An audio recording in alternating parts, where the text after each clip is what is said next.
Lo que voy a hacer es eso, empezar con un pequeño repaso rápido de lo que veíamos la semana pasada en antropología, que quiere decir el estudio del hombre. Estamos viendo su persona, su ser y sus relaciones con el creador, especialmente. Veíamos en cuanto al pecado, había 4 teorías: la teoría de Freud, la filosofía liberal o evolutiva, filosofía educativa modernista con John Dewey y la filosofía marxista socialista. Cada una de estas cosmovisiones, esta palabra quiere decir maneras de ver el mundo, manera de ver la sociedad, pues cada uno de ellos tiene una postura diferente. Y sobre todo Freud, que ha influenciado muchísimo el siglo XX, está basado mucho en su filosofía, pues para él es la lujuria sexual. Freud es simplemente eso y da a veces cosa leer sus libros. Para él comer es una manera de mostrar tu sexualidad, porque estás comiendo es lujuria. Para él todo es así, todo es lujuria. Pero para la filosofía evolutiva, el hombre va evolucionando a un ser desde un animal inferior a un ser superior y en la prosperidad en el futuro al superhombre, que no es Superman, pero al superhombre, la idea del superhombre. Y la filosofía educativa modernista con John Dewey, que nosotros, si no has estudiado magisterio o educación o pedagogía, no es un hombre que nos suene mucho, pero fue muy influente en la educación, muchísimo, muchísimo. Y él dice que alguna razón el hombre se ha desarrollado en una dirección errónea. El único remedio para poder corregirlo es la educación. Entonces, él determina que si educas y enseñas, entonces el medio ambiente del hombre se volverá bueno y no hay ningún problema. Pero ¿qué es el medio ambiente? Lo que corrompe al hombre. El hombre por naturaleza es bueno. La Biblia enseña que el hombre por naturaleza es malo. Así que donde está el hombre, pues se corrompe, porque el mismo corazón del hombre piensa de continuo solamente el mal, como nos dice en Génesis. Y la filosofía marxista socialista, a lo que llamamos pecado, es en realidad una lucha para conseguir la igualdad social. Recuerdo hace años haber visto una obra de teatro y no recuerdo ni el título ni quién era, pero me llamó mucho la atención y todo consistía, la trama de la obra de teatro, en un pan. Salía a la escena una especie de simios con un pan y la lucha por tener el pan y comérselo, pues se va desarrollando en todas las escenas en diferentes momentos de la historia, desde los monos hasta la Revolución Francesa, hasta el tiempo moderno. Y el pan simboliza la lucha de clases del proletariado. Pero realmente este no es el problema del hombre. Dios nos muestra cuál es el problema del hombre y tenemos que entender esto, porque en algunos libros también, sobre todo de conocimiento de la sociedad, George Maxwell en economía, él hablará de que el hombre es bueno. Y esto es una mentira, no funciona así, ¿no? Y muchas de las ideas también comunistas interpretan eso, que el hombre es bueno. Pero no, el hombre no es bueno, es malo. La voluntad de Adán era santa en el momento en que fue creado, pero tenía el poder de escoger hacer el mal, tenía ese poder, tenía esa voluntad. Y su elección fue errónea, completamente errónea. Fue una desobediencia. Y por tanto, como el Señor mismo les dijo, cuando ellos comieran iban a morir, por lo tanto murieron. Y la palabra en hebreo es muriendo moriréis. O sea, no fue una muerte inmediata, sino una muerte pausada en cuanto a lo físico. Pero en cuanto a lo espiritual sí, porque hemos dicho que muerte significa separación, no aniquilación, sino separación de Dios. Entonces es muy importante que entendamos esto. Y es muy importante que entendamos también la voluntad humana. Estaba leyendo un libro sobre un psicólogo que sobrevivió en los campos de exterminio nazi. Y él, como psicólogo, lo que hizo fue observar el comportamiento de los prisioneros en Mauthausen y en otro mucho más pequeño, ahora no recuerdo el nombre, pero él decía cómo iban comportándose los hombres y cómo iban intentando luchar por la supervivencia. Y en un momento dado él comenta, me di cuenta que lo que perdura en el hombre es su libertad de acción. Me quedé y realmente dice, ahí me di cuenta que el hombre tiene libre albedrío. Ahora, eso es interesante por parte de un psicólogo hablar en estos términos, pero me llamó la atención porque muestra la fortaleza de la voluntad humana. El hombre estaba situado en un ambiente idílico, un jardín, el ambiente pues no era la causa de la corrupción. Y dijimos que el pecado empezó en el lugar más santo de la creación, en la misma presencia de Dios. Donde Satanás se rebeló fue en la presencia de Dios y el pecado entró en el mundo por un hombre, es lo que la Biblia dice. Entonces, si entró, es que estaba fuera. Y si entró, quiere decir que no fue el inicio, el pecado de Adán y Eva, sino que era algo exterior. Y la criatura que le engañó era la serpiente, Nakash, en hebreo. Era un animal, sí, sin duda alguna, un animal que no asustó a Eva, habló con él, y que creemos que Satanás poseyó ese animal, y a través de él habló, yo creo que Adán tenía la bendición de poder hablar con los animales. La caída destruyó muchas de estas cosas, por eso Eva ni se perturbó de que una serpiente le estaba hablando. Pero la serpiente recibió una maldición y empezó a arrastrarse sobre su vientre. Y esto a lo mejor puede sonar interesante o extraño, pero se cree que la serpiente tenía la capacidad de volar. Lo sabemos por la mitología clásica, la mitología antigua, que representa serpientes voladoras, no solo en Grecia o en Roma, también en China, los famosos dragones. Y también hay casos de serpientes que saltan de árbol en árbol, y hoy en día están bien registradas. Y algunos hablan de que tienen una especie de huesecitos, que eran como piernas que han quedado traumadas o cambiadas. Yo no sé nada de eso en absoluto, pero parece interesante. Son aquellas cosas que uno lee y dice, interesante. Bueno, aparte de esto, Adán no puede ser comparado mentalmente con el hombre de las cavernas. Adán tenía un funcionamiento cerebral del 100%. Tendemos a pensar que los hombres de antaño eran animales prehistóricos, eran simios, no sabían nada. No. En la antigüedad los hombres pudieron hacer ciudades, grandes civilizaciones.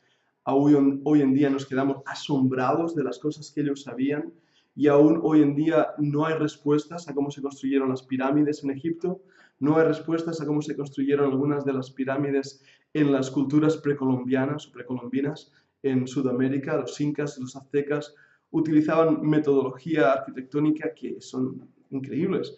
Entonces, todas estas cosas son pruebas de que el hombre antiguo no es tan tonto, o no era tan tonto. Al contrario, mucho de nuestras matemáticas de hoy es muy antigua. Y muchos de los estudios que hoy utilizamos ya vienen desde tiempos de Babilonia, en Mesopotamia. Así que tenemos que tener esto en cuenta. También no solamente había inteligencia, había un estándar moral, un carácter moral, requiere una ley moral que pruebe dicho carácter, ¿verdad? Si uno no tiene una prueba, no puede mostrar realmente lo que hay en ello. Por eso las dificultades en esta vida nos ayudan a avanzar. Tenía una voluntad propia, y he hablado de este libre albedrío antes de caer, totalmente libre, totalmente sin influencia por el pecado. Hoy en día yo creo que el hombre tiene todavía la cualidad de la voluntad, pero esta voluntad está afectada y subyugada al pecado. Entonces, aunque él desee, no puede por sí mismo. Y lo vemos en la vida espiritual. Algunos versículos sobre este tema lo hablamos, y debemos reconocer que cuanto más información tengamos, más responsables somos. Esto es importante, ¿verdad? Cuanto más sabemos de la Biblia, más luz tenemos, más responsables somos. Ahora, Dios no ha dejado a nadie sin testimonio, incluidos las tribus perdidas en Amazonas o en África. Dios les ha dado testimonio.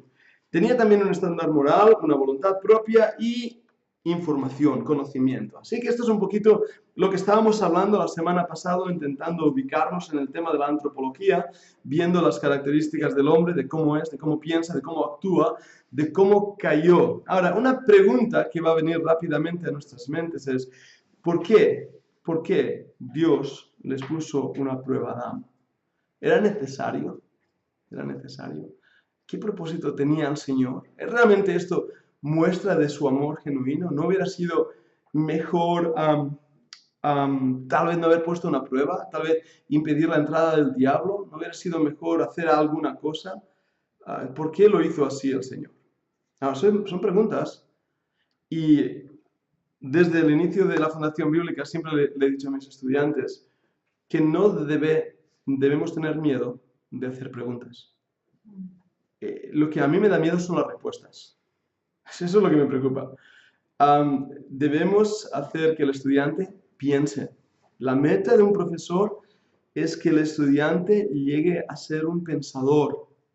La idea de los filósofos griegos era que el estudiante llegara a pensar por sí mismo, a no necesitar un profesor. Y de hecho en Oxford, es una tradición antigua de la Universidad de Oxford, cuando el profesor siente que sus estudiantes lo han entendido, se sienta y habla con ellos. Porque no está en una actitud de enseñanza, sino de compañerismo. Porque ahora el estudiante se ha convertido en un pensador. Así que pensando en eso, siempre he querido que los estudiantes de la Fundación Bíblica piensen, que os hagáis preguntas, pero que vayamos a las respuestas correctas, porque eso es lo que me da miedo. Cuando un niño es pequeño, tienes que decirle, obedece porque soy papá, ya está, y tienes que obedecer. Y el niño tiene que obedecer sin rechistar, porque tú eres papá. Pero cuando el niño tiene 20 y pico años, no sirve decir, tienes que obedecer porque soy papá y te lo digo. Porque no funciona así, no funciona. Tienes que explicar el porqué. Y con la iglesia pasa lo mismo. A un niño, un jovencito, le puedes explicar cosas y te dirá sí. A un joven no. Un joven pregunta, no porque esté en rebelión, ni mucho menos, sino porque quiere saber. Y os hablo de esto porque vamos a hacer preguntas y vamos a entender la prueba de Adán. Y vamos a ver algunas de las características involucradas en esa prueba. Lo primero es que el hombre tiene voluntad. Tenemos que entender esto. No podemos pensar que la voluntad del hombre es cero. No podemos creer en la ley del karma. Todos sabéis lo que es eso, ¿verdad?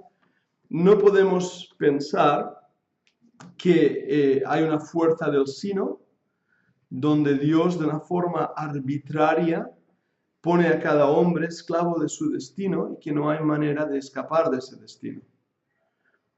Si tenemos la soberanía de Dios como un ser que trata a sus creadores, a lo que Él ha creado como robots, no hemos entendido la soberanía de Dios. Una frase que me encanta es esta: Dios en su soberanía hizo al hombre responsable. Entonces, no vale decir el diablo me lo ha hecho hacer, y echarle la culpa al diablo. No vale decir, pues es lo que Dios quería, yo lo hice porque es su voluntad. Y podemos hablar de la voluntad permisiva y de la voluntad específica de Dios aquí. Pero debemos entender que cuando Dios juzga al hombre, lo juzga en base a sus decisiones. En otras palabras, a sus obras. Cuando Dios salva al hombre, lo hace en base a la gracia. ¿Ven la diferencia? Por gracia sois salvos, ¿qué dice? Por medio de la fe, no por obras, para que nadie se gloríe.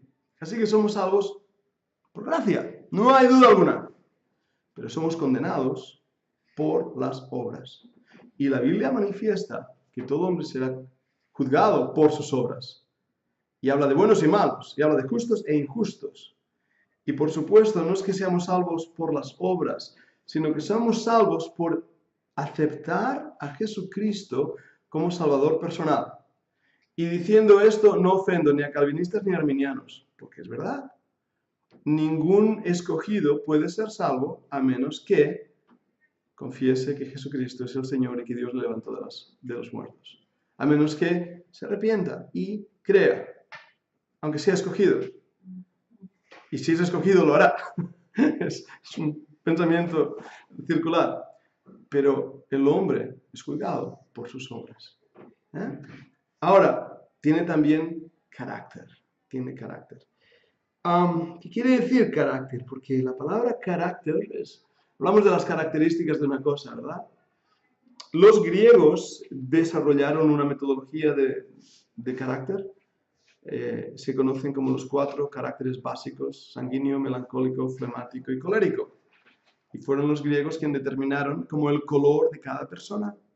Y la psicología, no tan moderna, más del siglo XVIII y XIX, tomó estas cosas y creyentes como el Dr. Dobson o Tim LaHaye, tal vez ahora no suenan, cuando éramos jóvenes eran muy conocidos, pero ellos tomaron estas enseñanzas y escribieron libros como, por ejemplo, El carácter controlado por el Espíritu Santo, El hombre controlado por el Espíritu Santo, La mujer sujeta al Espíritu, libros que hablan sobre estos 4 caracteres básicos y cómo controlarlos. Así que el hombre tiene carácter, tiene personalidad, tiene emociones.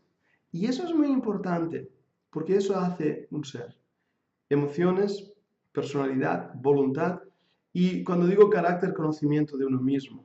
Por eso el Espíritu Santo es una persona, no una fuerza, porque Él tiene estas cosas. El origen del pecado se encuentra en Satanás. Hemos mencionado esto.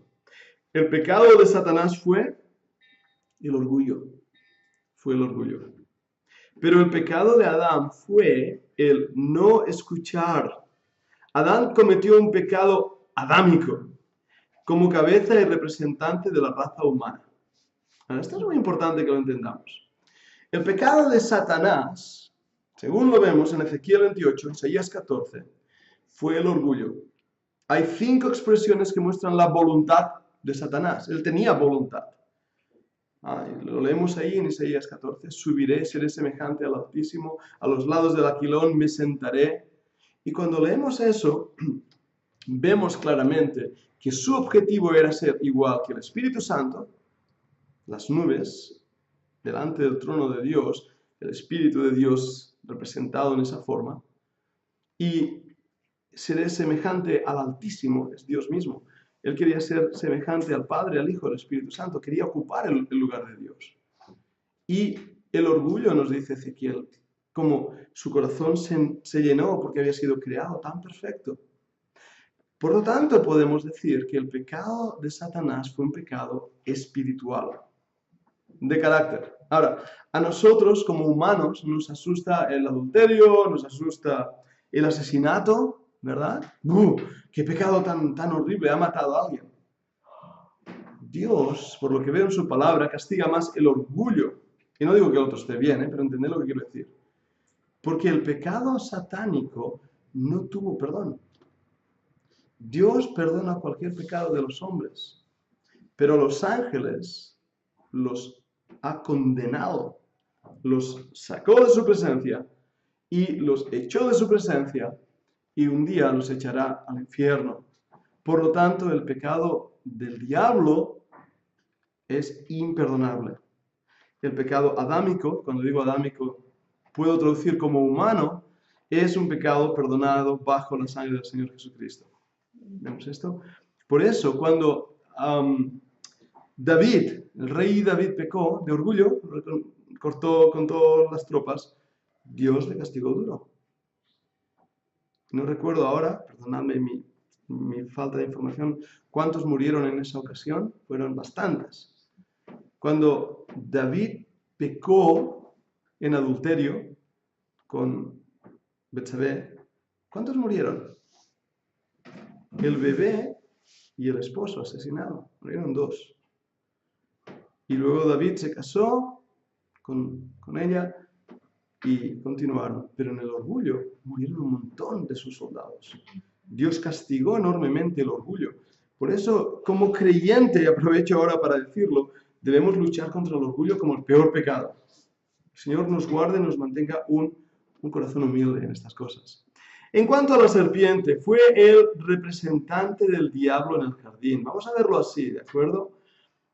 Yo sé que sobre todo las chicas tienen miedo a las serpientes. No sé, María, David, cómo si tiene miedo. No, No mucho. La serpiente. ¡Ugh!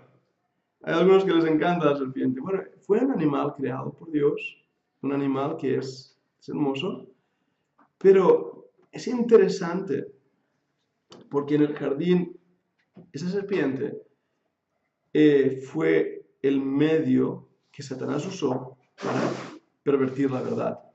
Fue un animal creado cuya característica era la astucia, y fijaros lo que digo en las notas, y la belleza. La palabra en hebreo es nakash, es la palabra para serpiente. Hay otra palabra para serpiente, no solo nakash, que quiere decir serpiente tortuosa. También la palabra rap. ¿Qué es rap? ¿Recordáis quién era? La ramera. Rap también quiere decir serpiente. Pero hay una diferencia entre esas palabras usadas, la palabra aquí nakash implica esa astucia, esa astucia. Y Satanás cambió la palabra de Dios poniendo dudas sobre ella. El primer ataque de Satanás fue contra la palabra de Dios, la Biblia. Que Adán tenía, ¿de acuerdo? Porque Dios le había dado un mandato muy corto, muy claro. No comerás de él. Satanás mintió. No morirás, sino que sabe Dios que del día que de él comiera serán abiertos vuestros ojos. Ahora, si recordad la historia, Eva hizo algo erróneo también. Eva dijo, sí, es que Dios nos ha dicho que no comamos de él ni lo toquemos para que no muramos. Eso es añadir a lo que Dios había dicho.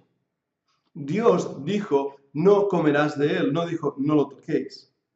El hombre tiende a añadir a la palabra de Dios cosas que Dios no ha dicho. Eso se llama tradición humana. Para la Iglesia Católica, la tradición humana tiene tanto valor como la palabra de Dios. Así que tenemos ahí dos ataques a la palabra de Dios muy importantes. Uno, poner en duda la palabra de Dios. ¿Sabe Dios? ¿Os ha engañado Dios? Es lo que Satanás está haciendo. La otra es añadir a la palabra de Dios, como hizo Eva. Y tenemos que pedir al Señor que nos guarde para que no caigamos en añadir a lo que Dios ha dicho o extraer de lo que Dios ha dicho o poner en duda lo que Dios ha dicho. Ahora, la mujer atacó la palabra de Dios. Añadió, sustrayendo de ella también. Y vamos a ver algo ahí en 1 Timoteo 2, 13 al 14, si alguien puede leerlo, por favor. 1 Timoteo 2, 13 al 14.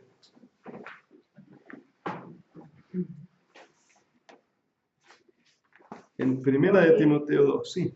Porque Adán fue tomado primero, después Eva. Y Adán no fue engañado, sino que la mujer, siendo engañada, incurrió en transgresión. ¿El 13 y 14? Bien, fijaros en ese versículo.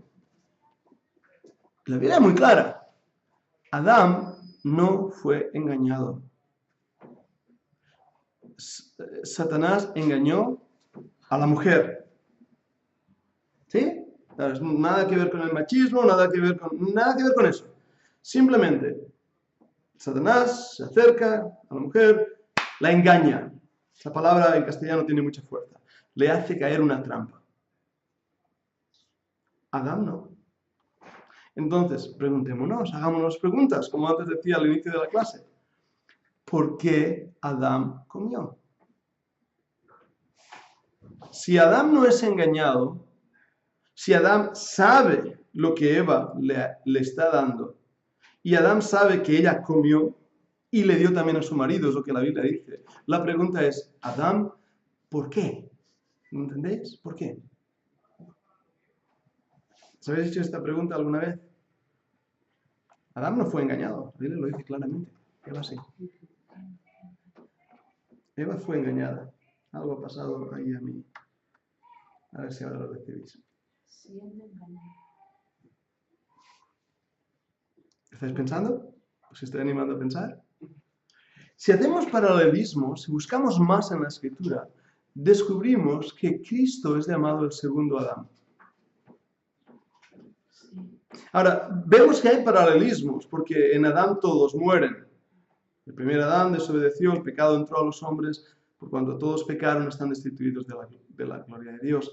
Pero en Cristo todos serán vivificados. Él hizo algo que me salva, pero Adán hizo algo que me condena. Seguimos pensando. Si Adán sabía por qué lo hizo, y si Cristo es tomado como el segundo Adán, que da su vida para rescatar a su novia, a su esposa, hablando de la boda este fin de semana, ¿verdad? Eso empieza a responder a nuestra pregunta un poco. Porque si Cristo quiso tomar sangre y cuerpo para correr la misma suerte que su amada, la iglesia, podría ser que Adán comiera sabiendo lo que hacía, porque amaba tanto a Eva, que decidió correr la misma suerte que su esposa? ¿Podría ser eso? ¿Y podría realmente ser que su muerte fue una muerte voluntaria y una desobediencia voluntaria? Recordad que él tenía voluntad para poder correr la misma suerte que aquella carne de su carne y huesos de sus huesos. Y sin ser engañado, decidió desobedecer a Dios y no escuchar su palabra. Este pensamiento nos hace pensar en el paralelismo entre el primer Adán y el segundo Adán, muriendo por amor a su esposa, pecando por amor a su esposa, el primer Adán, y el segundo Adán obedeciendo por amor a su esposa que no obedeció. Y así puedo desarrollar el paralelismo entre el primero y el segundo Adán con muchísimas más ideas, porque las ideas están allí. Y eso es algo precioso en la palabra. Habían dos tipos de árboles, y también tenemos que hablar un poquito de esto. Habían dos tipos de árboles diferentes. Y muchas veces decimos, había el árbol del huerto del Edén, la manzana, ¿verdad? Esto es la sabiduría popular. No era una manzana, no sabemos qué fruto era. No lo sabemos. Pero había dos árboles en el Edén. Y creo una vez más que poco énfasis teológico se ha hecho de esta enseñanza. Estaba el árbol del bien y del mal. Fue creado por Dios. No era un árbol malo, sino que tenía un propósito de ser usado para la prueba. ¿Por qué esto? Porque Dios no creó nada malo.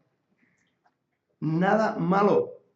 Cuando terminó la creación, dice la Biblia que vio Dios que todo lo que había hecho y era bueno en gran manera. ¿Verdad que lo dice? Era bueno.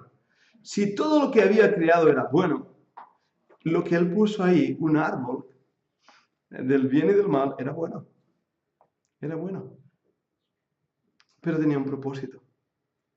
Dios conoce los efectos del mal. Conocía que la tentación un día llegaría. Lo conocía. Tal vez por eso junto a ese árbol creó el árbol de la vida. Y ese es el segundo árbol que había en el huerto del Edén. El árbol de la vida. Vamos un momento a Apocalipsis 2:7.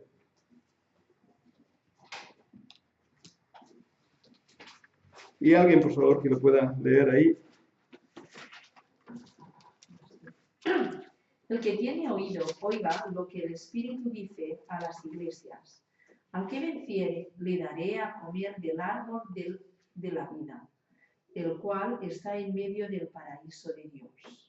Interesante, ¿no? Mira esto en Génesis 2:17. Más del árbol de ciencia, del bien y del mal, no comeréis de él, porque el día que de él comeréis, moriréis. Interesante. Interesante. Versículo 31, el 1:31. Y vio Dios que todo lo que había hecho, y aquí que era bueno en gran manera, fue la tarde y la mañana. Era bueno. Era bueno. Dios hizo algo perfecto. Perfecto. Mira el versículo 7. Voy a leer un poquito desde el 7 en adelante. Formó pues Jehová Dios al hombre del polvo de la tierra y alentó en su nariz soplo de vida, y fue el hombre en alma viviente. Y había Jehová Dios plantado un huerto en Edén, al oriente, y puso allí al hombre que había formado. Y había Jehová Dios hecho nacer de la tierra todo árbol delicioso a la vista y bueno para comer. También el árbol de vida en medio del huerto y el árbol de ciencia del bien y del mal. ¿Veis los detalles de la palabra de Dios? Leemos de corrido las historias en la Biblia y los detalles francamente nos superan. Yo no sé todo lo que aquí está diciendo. Pero ahí hay datos de cómo era el huerto, de cómo era Edén, de dónde se encontraba, de cuál era el propósito, de que había otros árboles y que estaba el árbol de la vida. Y luego habla del árbol, de la ciencia del bien y del mal. Y todo ello, dice, vio Dios que era bueno en gran manera. Era bueno, Dios hizo algo bueno. Y cuando hablamos del conocimiento del bien y del mal, que es lo que Satanás le dijo, lo que hizo fue poner desconfianza en ellos en cuanto al amor de Dios hacia ellos. Porque si Dios les estaba reteniendo algo, es que no les amaba suficiente. Es lo que estaba diciendo. ¿Sabe Dios que el día que de él comeréis serán abiertos vuestros ojos y seréis como dioses? Y Dios quiere impediros eso bueno para vosotros. Satanás es repugnante, de verdad. Es el que tuerce el amor de Dios, aún en su mayor expresión, y lo tuerce para que nosotros reaccionemos de una forma negativa. Dios puso ahí una prueba para mostrar su gran amor hacia la humanidad. Dios puso una prueba para mostrar que el hombre no era un robot con una voluntad esclavizada a los caprichos de un Dios creador o al arbitrariarismo de un Dios creador, sino que el hombre era totalmente libre en su esencia para decidir aquello que él quería. Por eso Adán no fue engañado, no cayó en una trampa Adán. Adán lo que hizo fue seguido por su voluntad, comió para morir como su esposa. Era eso. Por lo tanto, tenemos que entender que Dios en su misericordia puso otro árbol. El árbol de la ciencia del bien y del mal nunca más es mencionado. El hombre comió y recibió el conocimiento del mal, es lo que recibió. Porque su conocimiento era solamente el bien. Pero ahora ya sabía hacer el mal. Y los niños saben hacer el mal desde la cuna. Solo hace falta ver a alguno de nuestros sobrinos y sobrinas o hijos e hijas que tenemos ahí alrededor, nietos, que los ves, te ríes, te hace gracia, pero dices, ¿dónde este pequeñajo ha aprendido a hacer esto? Su naturaleza sale a flote, ¿veis? Ahora, el árbol de la vida que es mencionado en Génesis, es mencionado más tarde en Apocalipsis 2.7 y 22.2. ¿Hemos leído 2.7? ¿Puedes leer el 22.2 también? 22.2. Yo, 22.2. En medio de la calle de la ciudad y uno y otro lado del río estaba el árbol de la vida, que produce 12 frutos, dando cada mes su fruto. Y las hojas del árbol eran para la sanidad de las naciones. Ahora, hemos leído ese versículo de corrido. Pero pensad en algunas de las cosas que ahí dice. Haceros preguntas. ¿Dónde está el árbol? En medio de la calle de la ciudad. De la ciudad. ¿Qué ciudad? La ciudad celestial. En medio. Sí. Interesante. Interesante.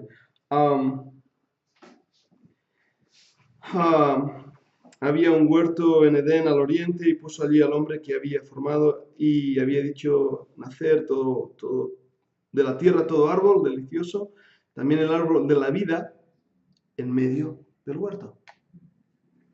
En medio del huerto estaba el árbol de la vida. En medio de la ciudad está el árbol de la vida. La centralidad de la salvación para el hombre. En medio. Y sabemos por tipología bíblica que el árbol representa a Cristo en el Antiguo Testamento. Isaías 53, ese pasaje lo sabemos de memoria, ¿verdad? ¿Sabéis que habla de un árbol? Vamos a Isaías 53. Isaías 53. Miren lo que dice en Isaías 53. ¿Quién ha creído nuestro anuncio? ¿Sobre quién se ha manifestado el brazo de Jehová? Y subirá cual renuevo delante de él, y como raíz de tierra seca. No hay parecer en él ni hermosura. Verlo hemos más inatractivo para que le deseemos. ¿Cuántas veces hemos leído esos versículos, verdad que sí? ¿Sabéis lo que nos confunde aquí? Es algo de la traducción que me sabe mal. Me sabe mal la traducción, pero es que es como lo han traducido. ¿Y sobre quién se ha manifestado el tronco de Jehová? Han puesto el brazo. ¿Sobre quién se ha manifestado el brazo de Jehová? Porque la Biblia en el Antiguo Testamento habla de la mano de Jehová y habla del brazo de Jehová. El brazo de Jehová siempre muestra poder, su mano provisión. Pero en este versículo es raro. ¿Sobre quién se ha manifestado el brazo de Jehová? Es una traducción interpretativa que hablamos. Porque sí, la palabra puede ser también traducida brazo. Y tal vez alguien pensó, bueno, aquí está hablando del poder de salvación de Dios. Tal vez sí. Pero si la palabra tronco lo haces unir al versículo 2, cuando dice, subirá cual renuevo delante de él. ¿Qué subirá? El brazo de Jehová. Es decir, el tronco de Jehová. El árbol de Jehová tiene un retoño. Y por eso dice, y como raíz de tierra seca. ¿Veis cómo está hablando de un tronco, de un árbol, de un retoño? No hay parecer en él ni hermosura. Y continuamos leyendo. ¿Y quién es ese retoño que aparece del tronco de Jehová? Es Jesucristo, es el Señor. Por lo tanto, Cristo es un árbol. Estoy haciendo paralelismo de ideas. Y cuando vamos a Apocalipsis, descubrimos que quien da vida y quien sana y quien da 12 frutos y sus hojas son para la sanidad de las naciones, sin duda alguna es el Señor Jesucristo. Os hago más preguntas. ¿Sanidad de las naciones en la eternidad?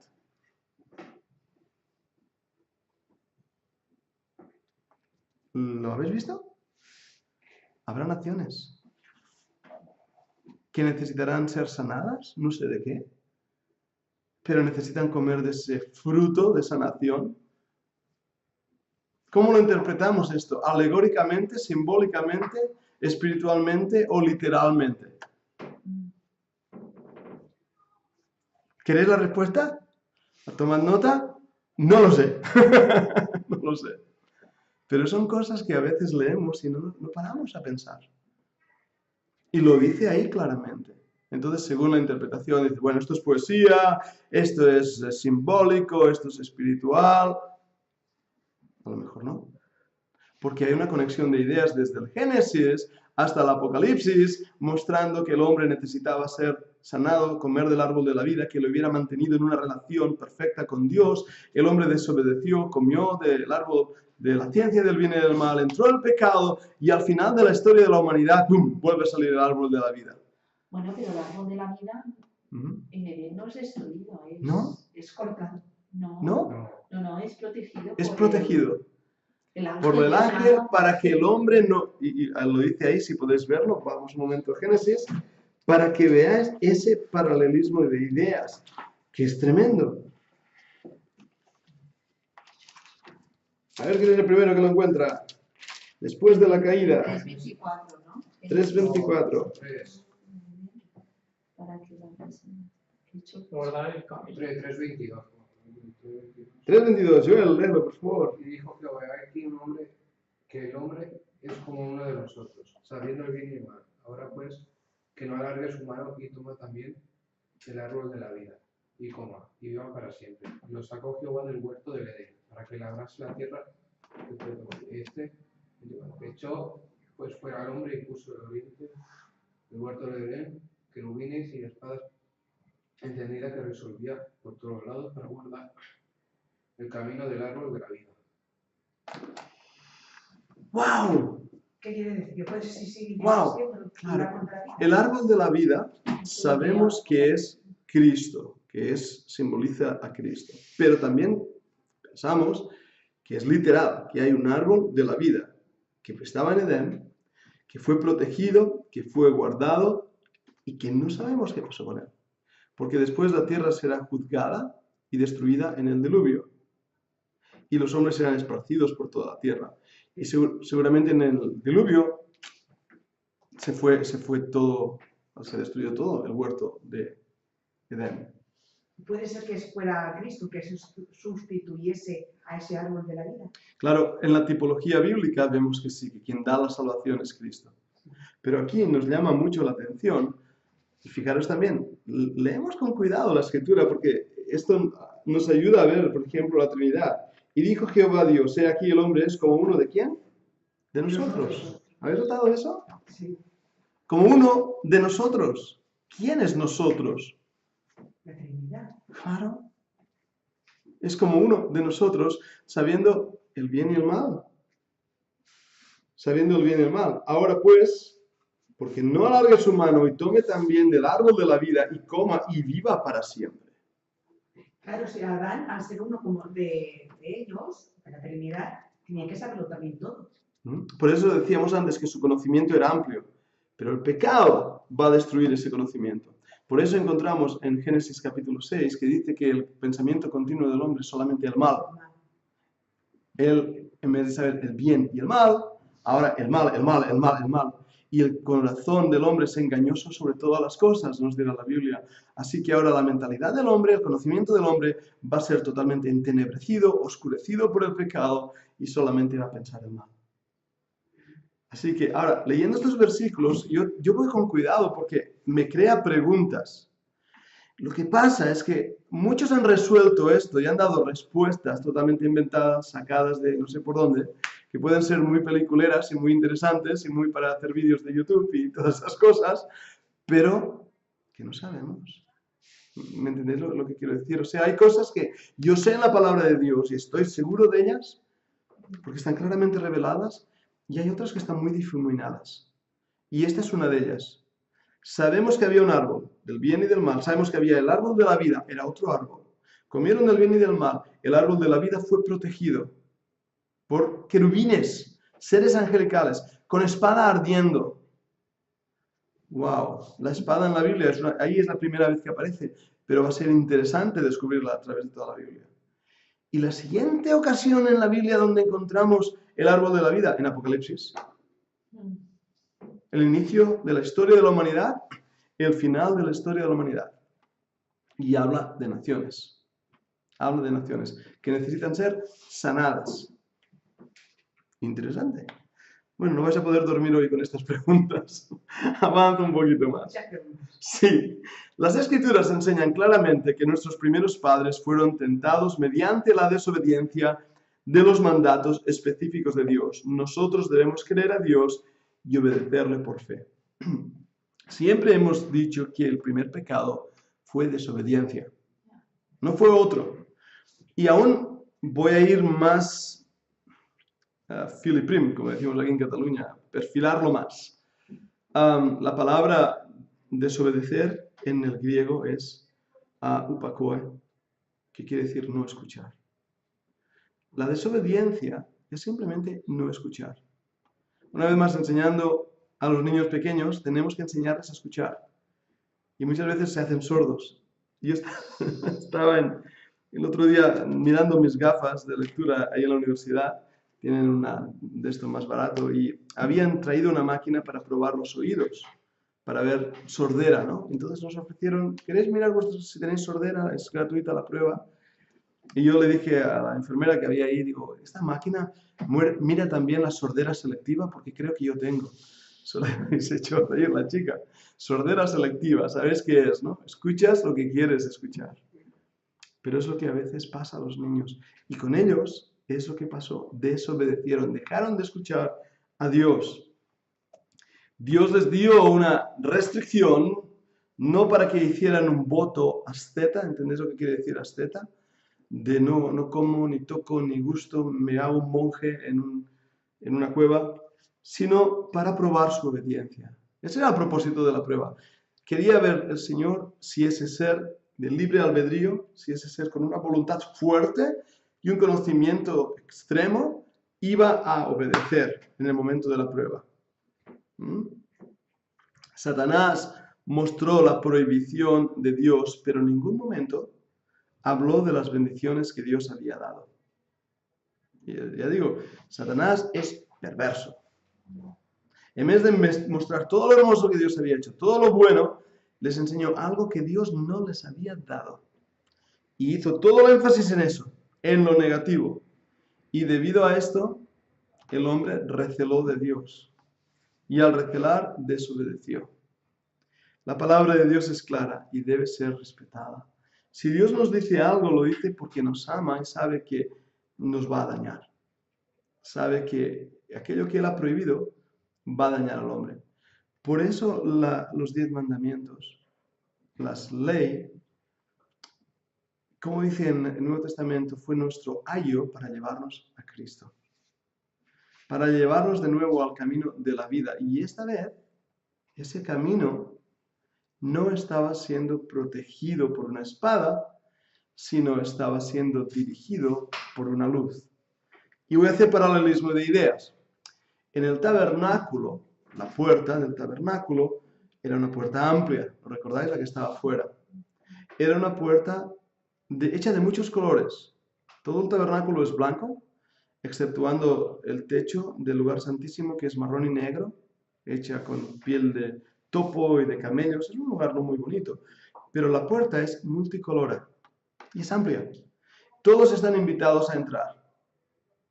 Y de hecho, en aquel lugar hay una nube y una luz que llama no para sacar afuera, sino para dar luz a que la gente venga. Cuando llegamos al Nuevo Testamento, leemos que nos acerquemos confiadamente ante el trono de la gracia. Confiadamente. Y leemos también de la multiforme gracia de Dios. ¿Os suenan estas palabras multiforme? La palabra en griego no es multiforme, es multicolora. Porque cualquier hombre puede venir de cualquier color, de cualquier forma, de cualquier carácter, de cualquier cultura. Todos somos diferentes, no estamos uniformados. El creyente tiene que estar vestido de la corbata de justicia y la vestimenta del creyente, pero no el uniforme, todo igual. Somos diferentes. Así que estos son paralelismos de ideas. Dios tenía el deseo que el hombre le obedeciera. Dios había preparado tiempo de prueba, pero no nos dice qué hubiera pasado o qué hubiera pasado si el hombre hubiera obedecido. No nos lo dice. Solo nos muestra los nefastos resultados de la desobediencia. Y eso es importante. ¿Qué hubiera pasado si el hombre hubiera obedecido? No sabemos. ¿Cuánto tiempo tardó el hombre en desobedecer? No lo sabemos. ¿Y qué hubiera pasado si Eva fue engañada, pero ¿Y por qué Adán no se hubiera dejado? No lo sabemos. ¿Y por qué Satanás utilizó a Eva? Bueno, no lo sabemos. Fue engañada. No. Y fijaros que ahí en Timoteo, por eso pone a la mujer bajo la autoridad del marido. Y esto suena, en el tiempo en que vivimos, esto es machismo y la mujer tiene sus derechos. Hoy estaba escuchando, viniendo por la radio, os comparto esto para que veáis lo cuidadoso que tenemos que ser, a veces tenemos que ser. Están ahora haciendo una lucha para que en las piscinas públicas se puedan bañar las chicas en topless. Y están presionando esto porque ha habido un problema no sé en qué ayuntamiento, que han habido quejas de que no podían hacer topless y van a cambiar las reglas para que puedan hacerlo. Y lo que ellos estaban diciendo es igualdad y derecho de la mujer. Y yo pensaba, ¿y los derechos de los demás?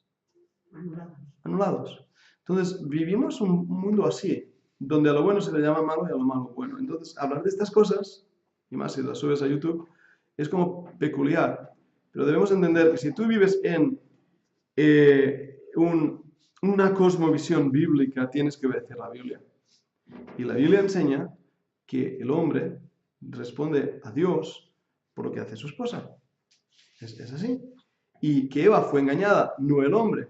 ¿Y por qué fue engañada? No sé, tal vez era su naturaleza más tierna, tal vez, no quiere decir débil, no estoy hablando de que la mujer sea más débil que el hombre.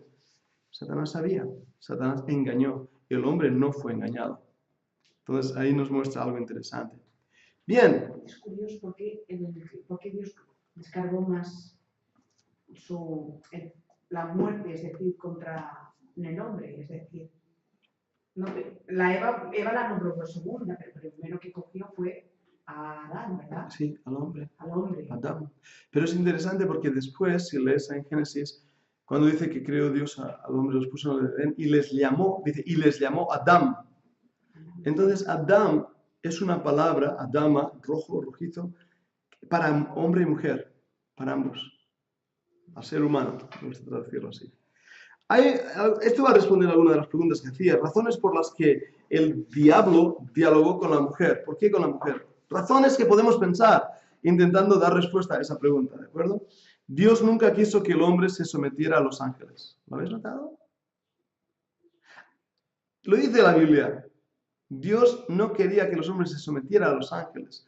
Así que los ángeles intentan hacer algo para que el hombre se les someta. El hombre está sujeto a Dios. La cabeza del hombre, del ser humano, es Dios. Pero los ángeles intentan ponerlos bajo Los ángeles caídos. los ángeles caídos. Porque aún los ángeles no caídos. Recuerda la ocasión en el libro de Apocalipsis, Juan se arrodilla ante un ángel y él lo levanta y le dice, no me adores a mí, adora a Dios. Los ángeles no quieren ser adorados. No quieren. Los ángeles son servidores del que hace bien. Son ministros que Dios ha enviado para proteger a sus hijos. Pero los ángeles caídos quieren que el hombre se les someta. Por eso los posee y los esclaviza. Satanás sabía que la mujer era más débil, ya que había sido creada del hombre. Es una subcreación. Hay algo de debilidad. Francamente, esa palabra no me gusta. No es mi mejor palabra, ¿de acuerdo? Hay algo de diferente. Mi postura es que somos iguales, pero diferentes. Dios nos ha dado igualdad en cuestiones legales, en cuestión de valor. Dios nos ha hecho iguales en muchísimos aspectos. Y tenemos que luchar por esa igualdad. Pero también tenemos que luchar por esa diferencia. Porque el día que dejemos de luchar por las diferencias innatas en un hombre y en una mujer, esta sociedad ha perdido el norte. Y una de ellas, no hay duda alguna, el hombre de una forma natural es más fuerte. De una forma natural. Pero psicológicamente, por ejemplo, no. A veces el hombre es más débil. A veces hay mujeres muy fuertes físicamente. También es cierto. Pero hablamos en términos generales para poder entendernos. Si Satanás se hubiera presentado como quien realmente es, ¿verdad? Hubiera sido muy clara su rebeldía en contra de Dios y el hombre hubiera escapado de él buscando la ayuda de su creador. Si Eva, en vez de ver una serpiente que le habla, yo siempre lo digo, ¿por qué no se asustó? Porque ella ya estaba acostumbrada a hablar con los animales que había por ahí. Adán, su marido, le puso nombre a los animales.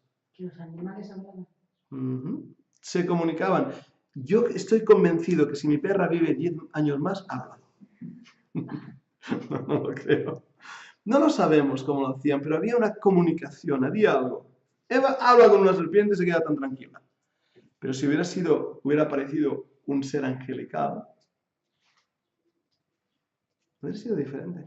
¿Será que los ángeles utilizaban los animales para hablar? Para transmitir. En esta ocasión sí, claro, lo vemos claramente, que Satanás habló a través de la mujer. Y por eso a lo mejor Eva estaba acostumbrada. Pero hay otra ocasión en la Biblia donde un animal habla. Sí. Balaam, la burra de Balaam. Y el profeta se queda tan tranquilo. Francisco de Asís hablaba con los animales, les llamaba hermanos. No lo creo, pero bueno, es curioso, es curioso. Una vez más nos encontramos que no sabemos todo lo que la Biblia nos dice, no lo sabemos. Pero encontramos incluso en culturas antiguas, en bocetos y cosas que hacen, que hay una cierta relación con el hombre y el animal muy cerca, muy cercano. Se presentó amigablemente y en forma de animal para mostrar una situación de normalidad. Satanás ya había engañado anteriormente, lo había engañado rebelándose en contra de Dios, produciendo un motín de 1/3 de los ángeles. Ezequiel 28 y Isaías 14. 1/3 de los ángeles, un motín. ¿Qué dijo Satanás para que se rebelaran tantos ángeles? Son muchos, ¿eh? Son un número incontable de seres angelicales que se rebelaron en contra de Dios. Es que no sabemos. Yo quiero ser cuidadoso con esto, pero a veces cuando veo películas de ciencia ficción o libros de ciencia ficción, o leo, a mí a veces me parece que esos libros vienen inspirados por el diablo. y vienen de ideas de lo que realmente es el mundo de las tinieblas. Y vemos esas luchas del bien y del mal y no sé qué. Y esa sensación, ¿verdad? Es obvio que en la tentación que Satanás no podía usar la naturaleza pecaminosa de Adán, pues este aún no la tenía. ¿Lo ves? Así que solo podía actuar mediante el engaño de los ojos, la carne y el orgullo de la vida, que es lo que en el Nuevo Testamento habla. De que nosotros, como hombres, somos tentados por los ojos, la carne, los deseos de la carne y el orgullo de la vida. ¿Quién soy? Lo que tengo, lo que sé, el orgullo. La carne, ¿verdad? Sean borracheras o comilonas o lujuria, la carne. O el engaño de los ojos. Quiero eso, lo deseo, una casa, un coche, tener más, ¿verdad? Dar lo mejor. Eso es el engaño, pero Satanás sabía que Adán no tenía esa naturaleza. Él no había pecado todavía. El pecado a nosotros nos sale de dentro hacia afuera. Es lo que la Biblia habla de concupiscencia, que somos tentados por nuestra carne. Pero Adán no tenía esa concupiscencia, nunca había pecado, no sabía que era el mal, no tenía un deseo hacia el pecado, que tenía que refrenar. Nosotros lo tenemos.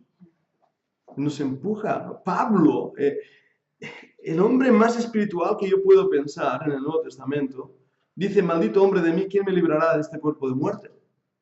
Y si lo dice Pablo, ¿quién soy yo?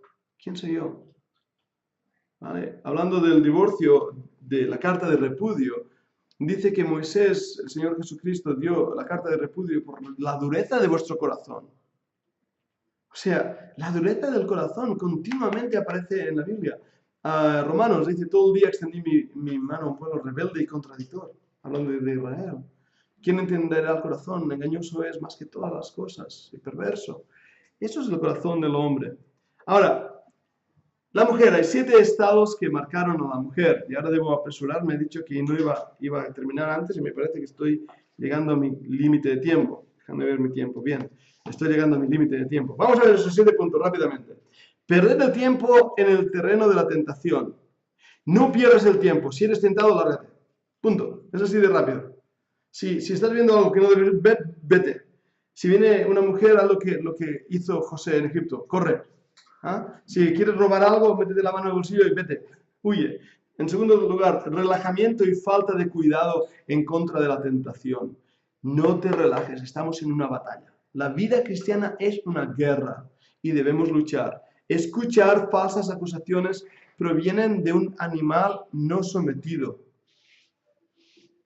Eva estaba escuchando falsas acusaciones. Estaba acusando a Dios, un animal no sometido. ¿Qué hubiera hecho Eva?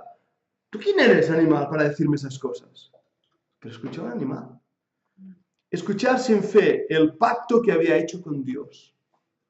A esto se le llama el pacto adámico, a esta situación. Había un pacto entre Adán y Dios. Eva rompió ese pacto, Adán rompió ese pacto. Rechazo de un estándar de valores de fe y práctica por los cuales vivir. Yo quiero esto, porque Dios no me lo va a dar. Mirar lo prohibido y lujuria hacia aquello que estaba prohibido, igual que hoy nosotros. 5 sugerencias erróneas. Primero, la serpiente le engañó presuponiendo que ella era ignorante. ¿Sabe Dios que el día que de ella... ¿Ves? Ignorante. Le dio una oportunidad de incrementar su vanidad cuando le permitió corregirle e incluso enseñarle. Y esto es una trampa, ¿eh? Esto es una trampa. ¿Entendéis lo que está pasando aquí? Eva le dice, no, nos ha dicho Dios, yo te enseño, mira, te voy a explicar lo que nos ha dicho Dios. Y ¡boom!, añade a lo que había dicho Dios. En psicología esto es enseñanza militar, lo que os voy a decir ahora. Uno de los trucos para poder conseguir información es pedir a alguien que te haga un pequeño favor. Porque eso crea una conexión de confianza. Y está probado por psicología. Yo no fumo, pero es un ejemplo que nos daban en el ejército.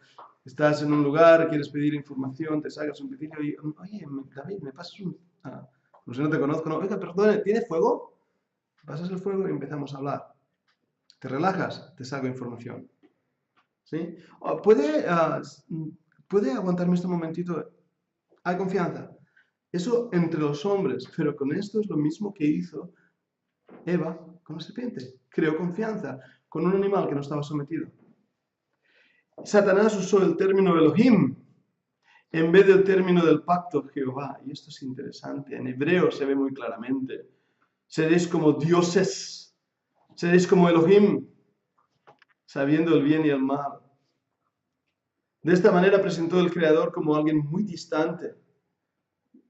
Y esto es tan real. Los nombres nos hacen cercanos, ¿verdad que sí? Nos pasa a todos. Dios dio un nombre al hombre. Y Elohim era el nombre general. Insinuó el pensamiento blasfemo al intentar mostrar que la dureza y el capricho de Dios son cosas cambiables y que debemos esperar contradicción en Dios. O sea, inseguridad hacia Dios, hacia su carácter santo, hacia su fidelidad en el cumplimiento de sus pactos. Satanás presentó un pensamiento silogístico con Eva. La palabra silogismo, esto es lógica y epistemología, quiere decir esto. 1. Las restricciones no son buenas. La premisa número 2 es que el plan de Dios incluía una restricción. La conclusión es que el plan de Dios es malo. Esto es un pensamiento silogístico. El plan de Dios es malo porque las restricciones no son buenas. Si Dios te ha dado una restricción, es que Dios no es bueno. Era la conclusión lógica.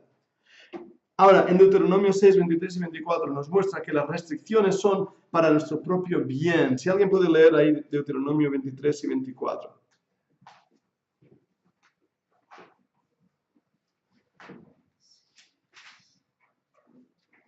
En Deuteronomio 6, 23. David, sí, por favor.